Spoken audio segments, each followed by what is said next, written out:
La historia es compleja de contar, pues está entre el tema de la raza, la soberanía indígena, derechos de los niños y el boom petrolero en Oklahoma, incluso el estado de los libertos durante el siglo XX, un contexto algo difícil de explicar. Sarah Rector se convirtió en la niña negra más rica a los 11 años. Ella nació en Oklahoma en 1902. Tenía 5 hermanos y sus padres eran Rosie McQueen y Joseph Rector.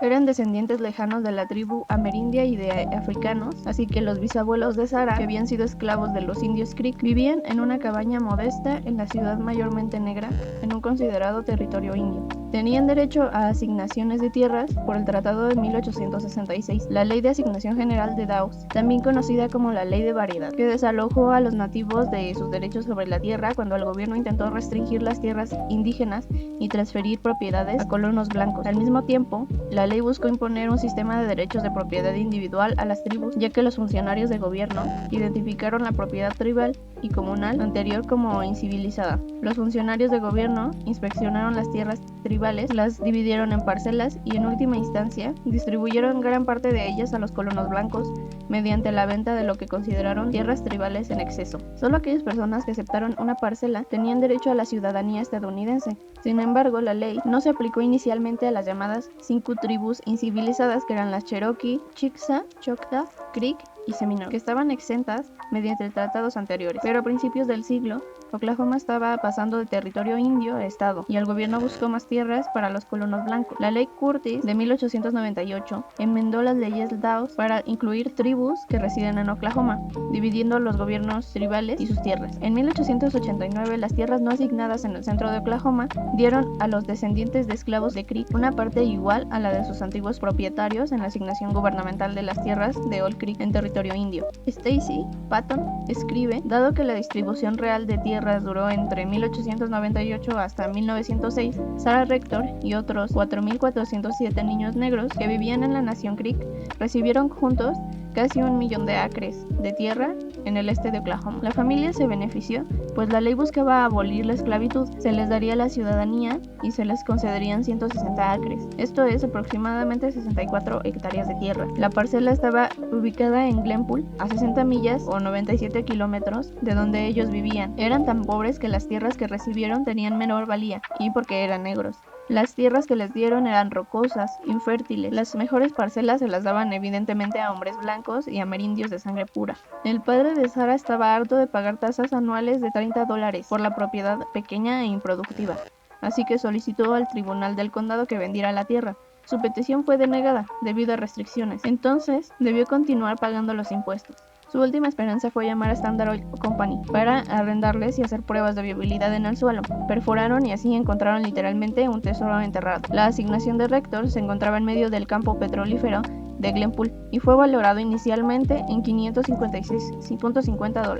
En 1911 se sacaban de las tierras 2.500 barriles o 100.000 galones al día de petróleo, como $300 diario. El equivalente moderno a $300 diarios sería $8.000 diario, o sea, como 160,000 pesos mexicanos al día. Incluso llegó a generar 11.500 en octubre de 1903, por eso se ganó el sobrenombre de la niña de color más rica del mundo. Y todo cambió para siempre. En septiembre de 1913, el periódico local Kansas City Star publicó el titular: millones para una niña negra. Sarah Rector, de 10 años, tiene ingresos de $300 al día por el petróleo. También informaron el 25 de septiembre que los ingresos de Rector superaron a los del presidente. Era tanto dinero para la época que no podemos decir cuánto realmente producían. Es incontable. Los periódicos crearon propaganda falsa. Publicaron infamias, como que Sarah Rector era una inmigrante blanca secuestrada por los Rector y que la habían forzado a vivir en pobreza.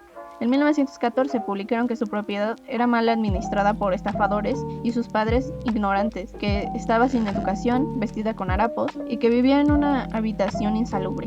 Líderes nacionales afroamericanos se preocuparon por su bienestar. Ninguna de las alegaciones fue verdadera. Se preguntaban: ¿no es posible que la cuiden de una manera decente y por personas de su propia raza? Relacionaban su estado de pobreza, sin contar que apenas empezaban a generar dinero y que los negros no podían tener tanto. Eran pobres, antes no vivían bien y se les quería criticar por eso. Mientras tanto, el Savannah Tribune escribió: el pozo de petróleo produce ingresos prolijos. Los $112,000 al año de la niña negra. Otro periódico la apodó la niña negra más rica del mundo. Esto hizo que recibiera muchas solicitudes de préstamos, obsequios en dinero y decenas de hombres que enviaban cartas, flores y regalos a su casa. Recibió propuestas de matrimonio, muchas de ellas de hombres blancos que buscaban el control de su imperio petrolero. Incluso recibió 4 cartas de respetados alemanes que desde ahí habían escuchado noticias sobre el atractivo de la chica negra. La presión externa acabó sofocando a Sarah. Se la quiso separar legalmente de sus padres. En esa época, los indios de sangre pura, adultos negros y niños debían de tener un tutor blanco para los trámites económicos y administrativos. Sarah, como una niña de sangre mixta, no entraba en ninguna de esas etiquetas, pero se presionó para que su custodia pasase a manos de un blanco amigo de la familia. Su tutela cambió de sus padres a un hombre blanco llamado J. Portero. El periódico cuestionó por qué no se podía designar a un tutor negro que se dedicara por completo al bienestar de la niña y afirmaba: cuando la asignación de una niña nativa tiene un poco o ningún valor, los padres o algún otro negro pueden ser designados como tutores, pero si hay alguna riqueza involucrada, invariablemente se designa a un tutor blanco, independientemente de la riqueza, la capacidad y el prestigio. El juez testamentario nunca considera que un negro sea lo suficientemente competente para actuar como tutor de un niño negro rico. The New York Age escribió: el dinero de estos niños de color se deposita en blancos y es usado por los blancos. Sin embargo, un negro no puede gastar ni un centavo. Así, millones de dólares y tierras valiosas pasan gradualmente de manos de negros a blancos. Calificó la tutela blanca como abominable e indignante. Se dice que los padres de Sarah habían seleccionado a Porter como tutor, pero no podemos saberlo con certeza. Y Porter recibió el 2% de los ingresos de Sarah, una cifra relativamente baja. Preocupados por su bienestar, los primeros líderes de la NAACP, o sea, la Asociación Nacional para el Progreso de las Personas de Color, lucharon por protegerla a ella y a su fortuna. Después de una investigación, otros casos de negligencia infantil ganaron atención. Se informó que mientras Rector era estudiante, un guardia de estudiantes impidió el secuestro de Rector por parte de un grupo que la había seguido, y estaban tratando de obtener un rescate considerable. Los abusos e intentos de abuso que enfrentó Sarah no están claros. Su riqueza la convirtieron a ella y a otros niños en blancos de explotación y violencia. Con el tiempo, la legislación del estado la declaró una persona blanca, que le serviría para considerarla como de salud óptima, pues se creía que los negros tenían peor salud congénita para viajar en los vagones de primera clase. La familia se mudó a Kansas. Ella y sus hermanos fueron a una escuela y se graduó a principios de la década de 1920. Era una ciudad negra cercana. Vivieron en una casa moderna de 5 habitaciones para cada miembro de la familia, que todavía se mantiene en pie incluso.